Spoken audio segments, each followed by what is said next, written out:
Hello, lovely listener. Welcome back to Pattern Shift, the podcast where we explore the intersections of needlecraft, slow fashion, and running a business that is as balanced as the stitches in your favorite piece. Okay, that is horrible. What we basically do here is we talk about running small businesses in slow fashion and how I can support you with that. Because I believe in marketing, branding, and selling in an ethical way and building your business in a way that really just respects your boundaries and knows about your values and what you need. And just running a business so that you can still enjoy actually crafting and the rest of your life and all of that kind of thing. So that's what we do here. Welcome. I'm so excited that you're here. I'm actually recording this for the second time. I don't know what's been going on lately, but I think my hard disk must be too full or something, and things are going wrong. It's fine though. I prepare this. I have some sort of a script in front of me that I can, what do you call that? Riff-off, skirfuffle. Anyway, I can use the words that are in front of me to basically tell the whole thing again. And it's actually probably good because then it really helps me. The whole thing is about reflection anyway, end of the year reflection, the tools that I use to do that, how helpful they are to me, and hopefully how helpful they can be to you. So we're reflecting on the reflection that I've done earlier, and it's just basically like filtering coffee, which can't be anything but good, right? So positive vibes. Welcome. It's the end of the year. Well, not really, but it feels like it, doesn't it? It just really feels like it's the end of the year. And for me, it does. And that brings me into a certain vibe. I usually take 2 to 3 weeks to really reflect on what's been happening. And I have a few tools that I use for that. I go into this mental state of being all calm and collected and reflective and journaling and doing all the things to process what's been happening to me and what I've learned from that and how I will use that to take with me in the future. And I hope this helps you too. So some really cool ideas in this episode, some free things to download for you as well that can be helpful. So sit tight, get something cozy, get your craft of choice, your warm beverage of choice, and settle in. So first of all, I want to start by sharing my tools for reflection on the year. I cannot tell this story without mentioning my bullet journal, my beloved bullet journal. In fact, I'm happy that I'm doing this for the second time now because earlier today when I was recording this, I went into this whole kind of love letter to bullet journaling, which might have been fun, interesting, or completely weird. So let's keep it a little bit more focused now. I love the bullet journal. Here I go again. It is my day-to-day tool throughout the year that helps me be mindful and productive and combine these things into focusing on what my intentions and goals are for my life, myself, my business, everything. And by the end of the year, it becomes this incredible record of everything that I've done, accomplished, big, small, messed up even, and I can look back at my spreads and my notes and I can see patterns and moments of growth and even things I'd like to improve on. Bunch of them, actually. So I've got my new bullet journal ready in front of me. I'm going to just say this right away. If you like 10% discount on bullet journal products, you can get them with a link that I share in the show notes and on my website, patternshift.fm. If you have any questions about it, you can always email me. I love to hear from you. So that out of the way, focusing back on what it actually does for me. So I'm not going to talk about what the whole bullet journal system is. That's something for another episode. I really should do that, a full bullet journal episode, and I will. If you want to learn how to do it, I do workshops. I'm actually the first official bullet journal trainer in the Netherlands, and I speak both Dutch and English and also some other languages, but I'm not sure if I could teach that in those languages. So, you are very welcome to go on my website and learn more about that. But today we are going to talk about how I use the bullet journal for reflecting on the year. So can you hear this? These are the pages. So I'm going to open it up. And then the biggest thing, or not the biggest thing, it's part of a whole ritual, but I'll share with you one part of it that I think will be useful for you. Even if you're not a bullet journalist, even if you don't use it, you can do this anyway. So open up a journal in a spread, and if you open it up into empty pages, that's what they call a spread. An empty page on the left-hand side and one on the right-hand side. So add the year on top in the middle of those two pages somewhere. And then on the left-hand side, you divide the page into two. The right-hand side page, you also divide into two, leaving you with 4 equal parts. Top left-hand side, you write worked. Bottom left-hand side, you write didn't work. That talks about the process. And then on the right-hand page, you are going to focus on the purpose or your purpose. And you will write more of on the top right-hand side and less of on the right bottom side. I'm so confused now. I hope you are following. And then you basically collect your thoughts. You think about it. You think about the year. You go through your calendar. Your photos are actually really helpful for reflection on the year. You sit down with friends, you get into this stage of really thinking about the year, and then you write down what worked for you and what didn't work for you, what you want more of and what you want less of. So I'll give you some examples from my lists here, so I hope that is helpful for you. And I'll just give a few because I can get really lengthy with these things, I've noticed, and you might have too. So what worked for me is to set better boundaries. What worked for me is to visit festivals as a customer and talking to people and building relationships with businesses. That was really helpful for my business. What also worked for me is organizing my home room per room and not necessarily month per month. That is in the section didn't work.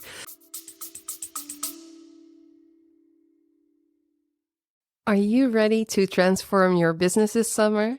I'm Saskia de Feiter, and I'm excited to introduce our exclusive summer school program. For a limited time, we're offering our renowned Business Circle program at a fraction of the cost. This is your chance to access valuable insights, exercises, and strategies that will help you build a solid foundation for your business. But here's the catch. It's only available for 2 months, and you'll need to commit at least 4 hours a week to see results. This program is perfect for self-motivated individuals who are ready to put in the work. While there are no live Zoom calls or one-on-one sessions as there are in the full program, you'll have access to our supportive community where you can connect with like-minded entrepreneurs and get your questions answered. Don't miss the opportunity to invest in your business growth at an unbeatable price. Join our summer school program now and take your business to the next level. Visit our website or contact me today to learn more and secure your spot. Remember, Spaces are limited and this offer won't last long. Act now and make this summer count for your business. Go to patternShift.fm or ja-wall.com and go to Business Circle program to find more info.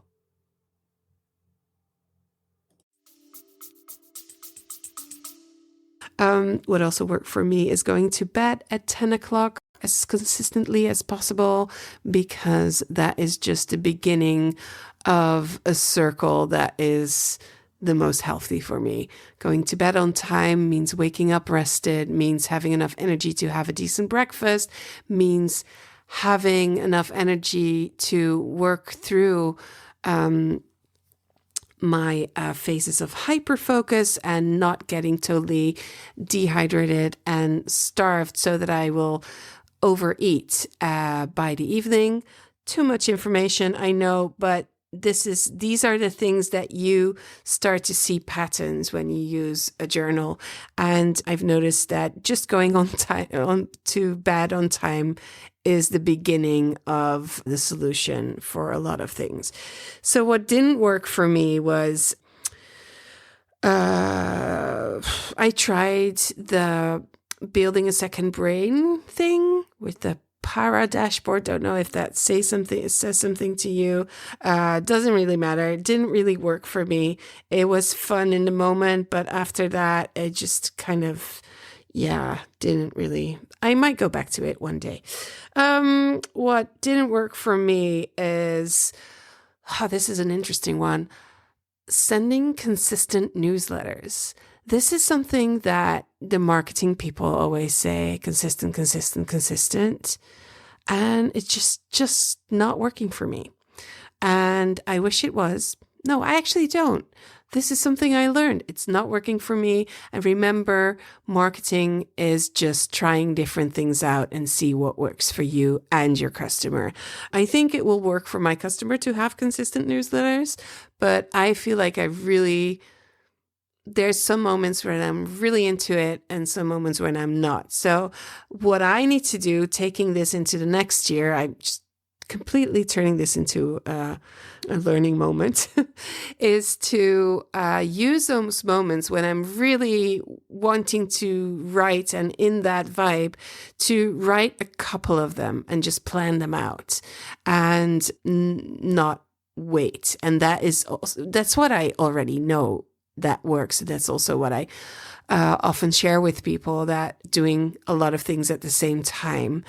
It's kind of also, it has also to do with figuring out where your energy peaks are, and those things are all connected. So that's kind of a journey where some things work and some things don't, and figuring out why doesn't it work. Are you writing your emails too long? And is that why you kind of are you're dreading to write it because it's just too much work at that moment? Can you change it into a different format? So that's what I'll be thinking about in the next couple of months, how to make that work better for me and you, of course.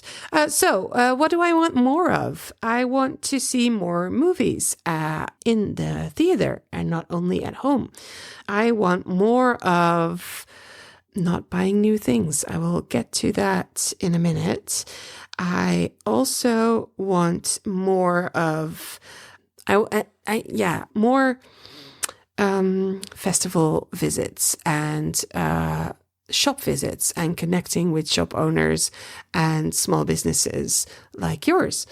And I want less of everything, less gluten, just making things smaller, just not hopping onto everything that tickles my fancy in the moment, which is going to be hard because I might have shared this with you.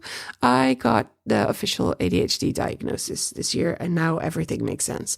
So it's hard for me to stay focused on one thing for a long time, or it is super easy, depending on what it is. And so I want less of everything, and less of worrying, and also less of YouTube, because I seem to have replaced Instagram with YouTube.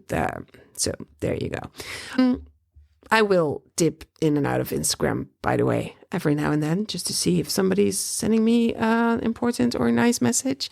And then I will click a heart here and there, and then I'll quietly leave again or share that I have a new episode. But that's basically all I am doing on Instagram. I don't feel the need to scroll as much, or not as much at all. But now YouTube has taken that role. So there's another thing to battle in 2025.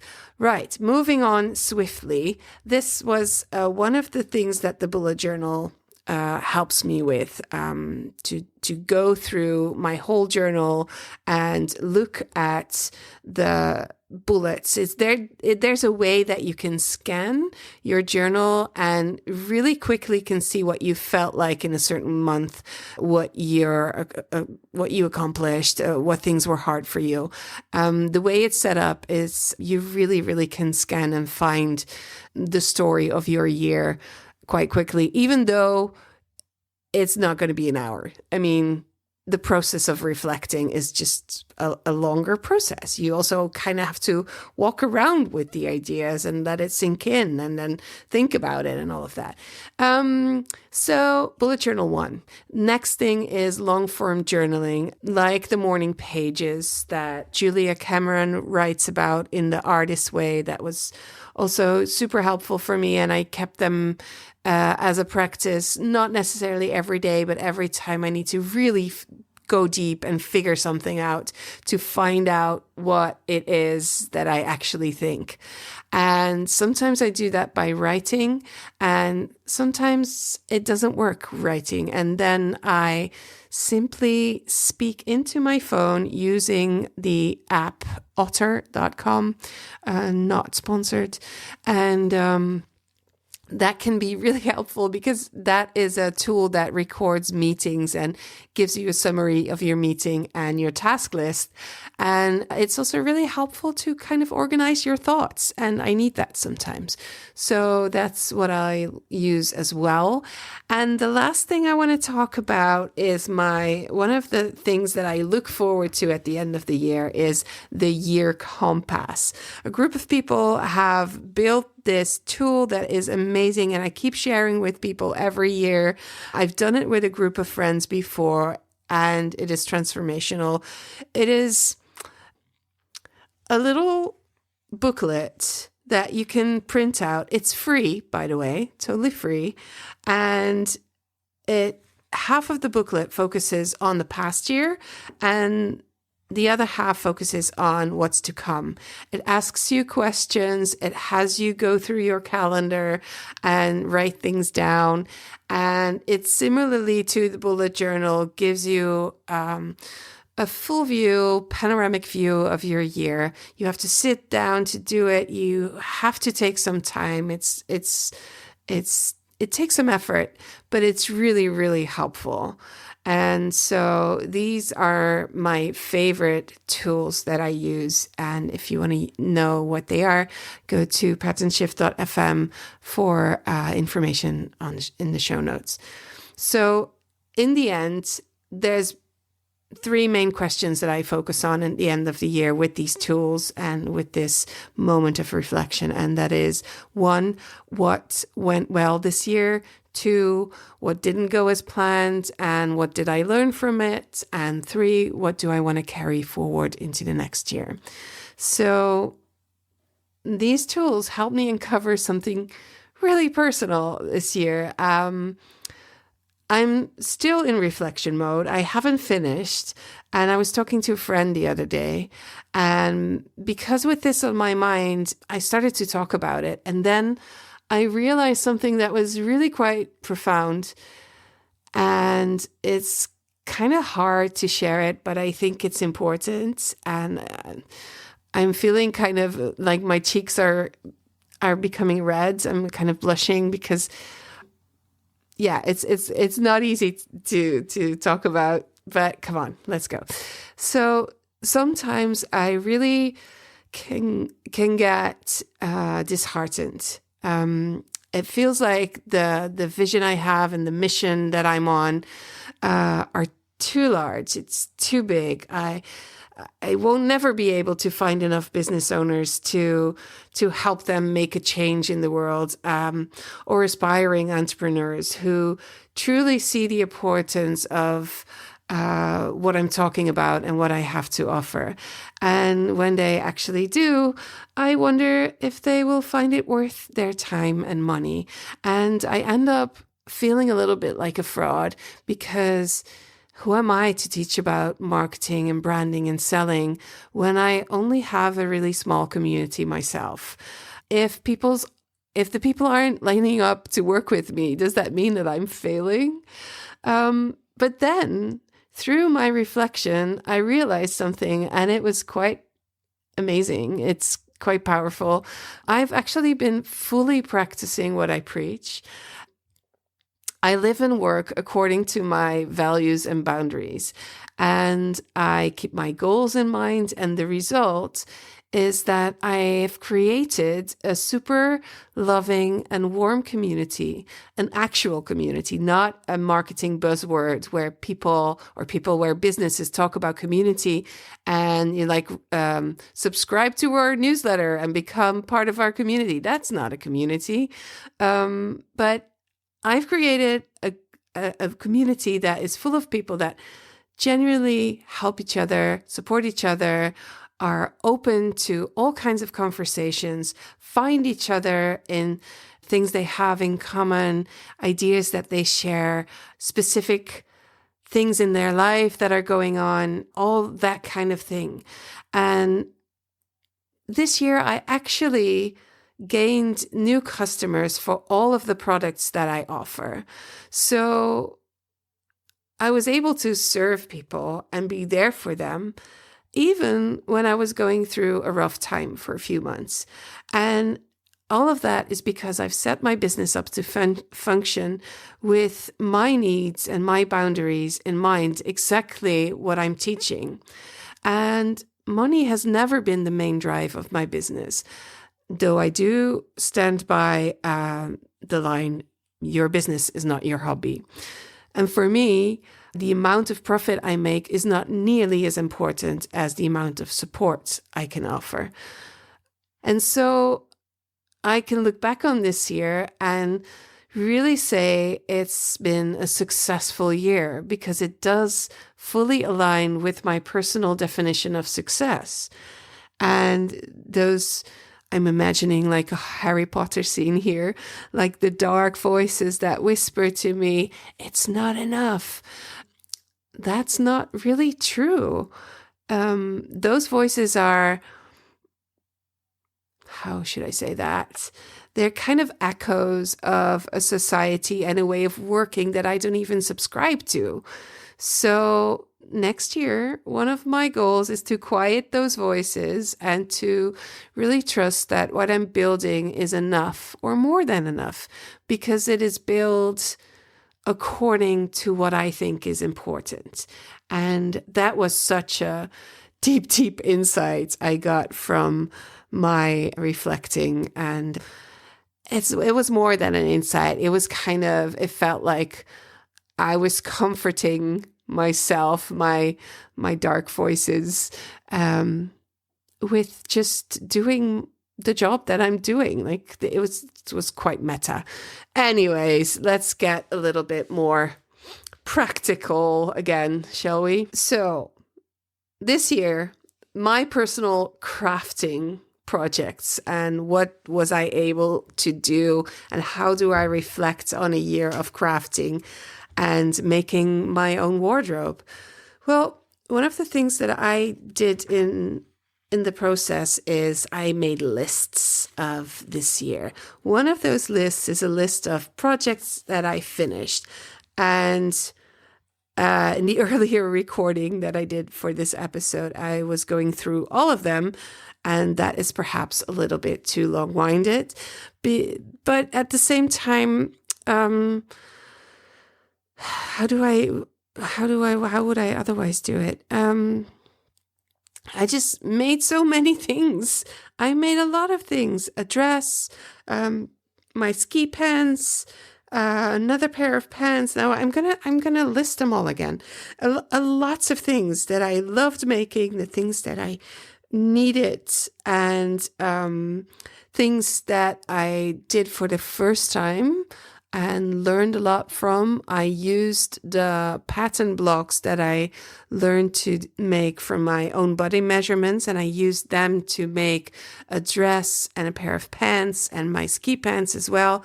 They're all based on my body measurements and not based on existing patterns, which I thought was amazing and so empowering. And it feels so good to be able to dress your body instead of what would it be instead? Like, feels like it's something the other way around. Like, put your body into something that has been made. You see, that's kind of, and then using patterns feels like the in-between from that. And I felt like it really felt good to kind of skip the step of using a pre-made pattern, but kind of design it yourself. And I won't say that I can replicate all of that now, because that is just really hard on my brain. I have a teacher, she's amazing, and she takes me through the steps, and I just have to do it a lot of times before I can do it myself. But I did it anyway, and I have grown my wardrobe with things that I love and needed. And yeah, and I've learned how to spin flax into linen, which was amazing. As a result of that, I'm going to grow my own flax in the next year, which is something I'm looking forward to and I'm really curious about, and also a little bit scared. I don't know why I'm scared, but never know. I made weird things, like I crocheted a dice bag for my eldest daughter. I have learned to do clay, hand building is what they call it, I think. I've learned how to make a quilt, which is something I didn't know how to do, and now I do. And I'm probably not going to add that to my regular hobbies, but I do have a set of wonderful, really pretty William Morris Christmas quilt cotton. That's the word, I think. So at one point, perhaps next year, perhaps another year, I don't know, that is going to be a quilt, and I know how to do it now, and that was great. So just bringing that all together, this year has been a lot about crafting. As I said before, I was struggling with my health and coming to terms with my diagnosis. And I just had a rough couple of months, and I had no energy, and motivation was really hard, and I felt like nothing interests me. And that is not like a normal place for me to be at all. Although I do have moments, like definitely have had moments over the years when I felt really low, even depressed.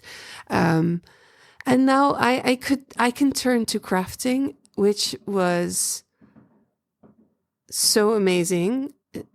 And crafting is like meditation, and I need both of them, but it's hard for me to remember to meditate every day. I need to find a way to put that into my routine. I'm not there yet. That's another thing for 2025.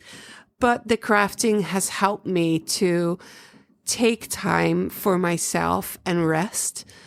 And I can do that while I'm crafting because I feel like there's a lot of fireworks. I don't know if you can hear them. Yeah, I think you'll be able to hear them. I'm just going to go on and talk. This is the second recording, and I think that's enough for a day.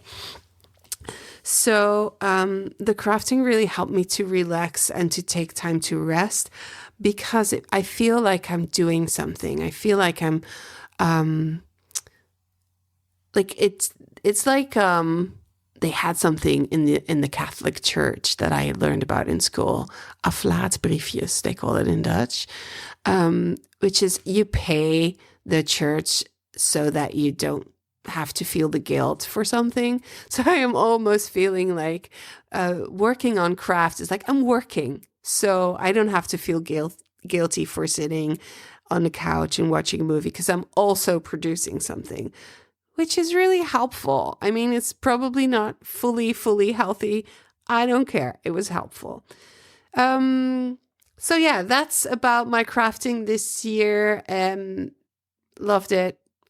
Visited a couple of festivals, couple of places. It was amazing. So Berlin wool weekend, the wedding wool weekend, and helped Lisette of Schapendraak with 2 festivals that she was on, and I was helping in the stand, in the booth, and that was extremely tiring if you're not used to it anymore, but also very, very fun. So looking ahead, I am going to do a thing that I've done before, and if I'm going to say it out loud, I'm going to have to do it. So I'm well aware of that, but I think I'm ready. Actually, it's not about being ready. It's a choice. I've done it before and it felt really great, and I want to do it again. I want to do another year of not buying anything. And that means not buying anything for me personally. It doesn't include my family and everything, the stuff that we need for our family and my kids. It doesn't include personal hygiene items and other things, but it does include the things that I have been buying in the last couple of years. And it's not been a huge amount, but what I've been noticing is that I have been buying different kinds of shoes via Vinted. And I think, honestly, I'm very disappointed, but I think about 80% didn't fit, wasn't comfortable, wasn't what I expected, all of that. So I don't want to do that anymore.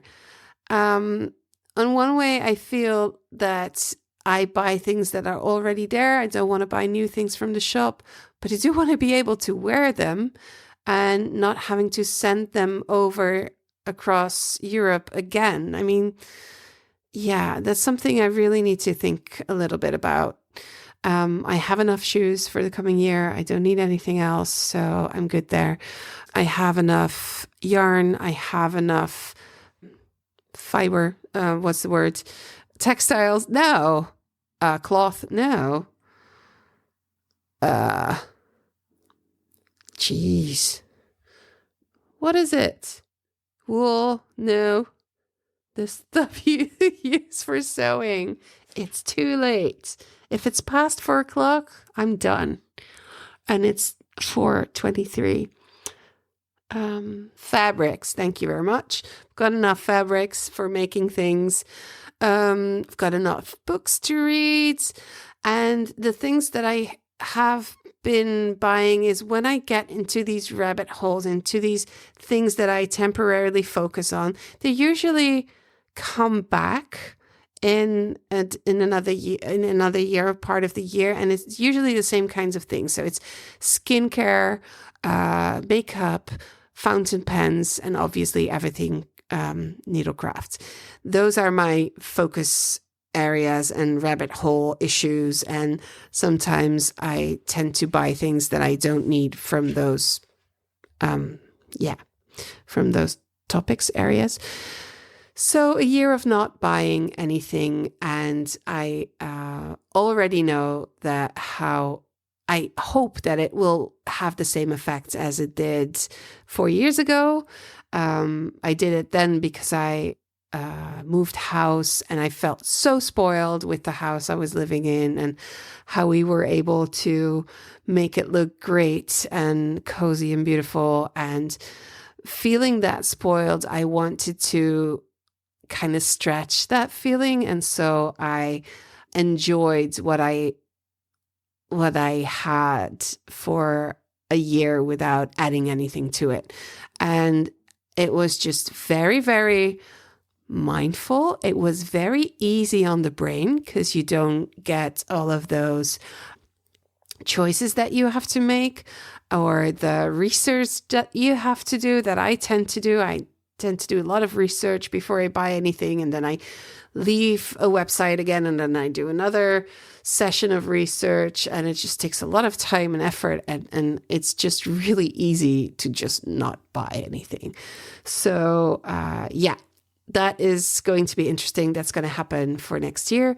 And it's also going to, that kind of mindset is also going to hopefully help me reframe how I approach my business. So I tend to constantly want to try new things, because that is what I did. The cortisol is just, it's just this, not cortisol, it's a dopamine type hunt where I'm like, ooh, I love this new idea. I love the way people do this. Can I do this? Can I use this kind of app? Can I use this website? But I already built a bunch of amazing things, a course and a membership and a community and everything. This year, I want to use what I have and work on the quality, not the quantity of things. And it's going to be hard. It's going to be so hard for me, because I'm going to have to find that rush somewhere else. And I'm not sure what that'll be. So bear with me there. I'd love to hear your thoughts on this, by the way. Have you ever tried a no-buy year? Are you considering something like that? Just drop me a message. Let me know what you think, and we'll talk about it in the community as well. So yeah, I really want to know, what are your experiences with things like this? So before we wrap up, I want to say thank you. If this has been your first episode you ever listened to, or you're a returning listener, perhaps you've been here ever since it was called A Smaller Life. And I just want to say that your listening, your support means so much to me. I don't ask for it a lot. This podcast is really a labor of love, and it helps me to know if it helps you. So please let me know if it's helpful for you, or even just diverting, fun to listen to these episodes. You can do that by sending me an email. Honestly, that is the best thing. But it's also easy to just give it a few stars and just write a little review. I am always on the lookout for what people think of the podcast. So if you could do that and could be my little Christmas present, that would be so amazing. Thank you so much. Reflect on your own journey. If you want to learn how to bullet journal, just go to my website, patternshift.fm. You'll find all the information there. And yeah, come hang out in the community with us and talk about all these kinds of things, and hang out with people that have nothing but love and support to give. And I can't wait to see what the new year will hold for all of us. And I might drop in an extra episode, but this also might be the last one of the year. It kind of depends on what's happening in the next couple of weeks. I don't want to be super, super rigid about things anymore, at least not this time of year. So thank you again, and have a lovely 2025.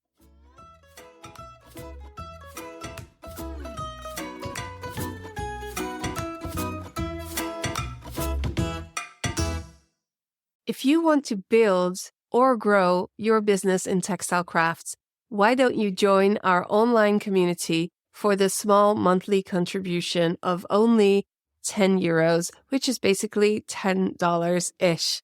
You get to hang out, learn from, and share your business and your personal craft journey with all the lovely people there.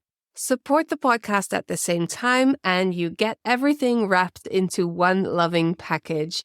I would love to welcome you there. Go to patternshift.fm and click community. And while you're there, sign up for our emails so you'll never miss a thing.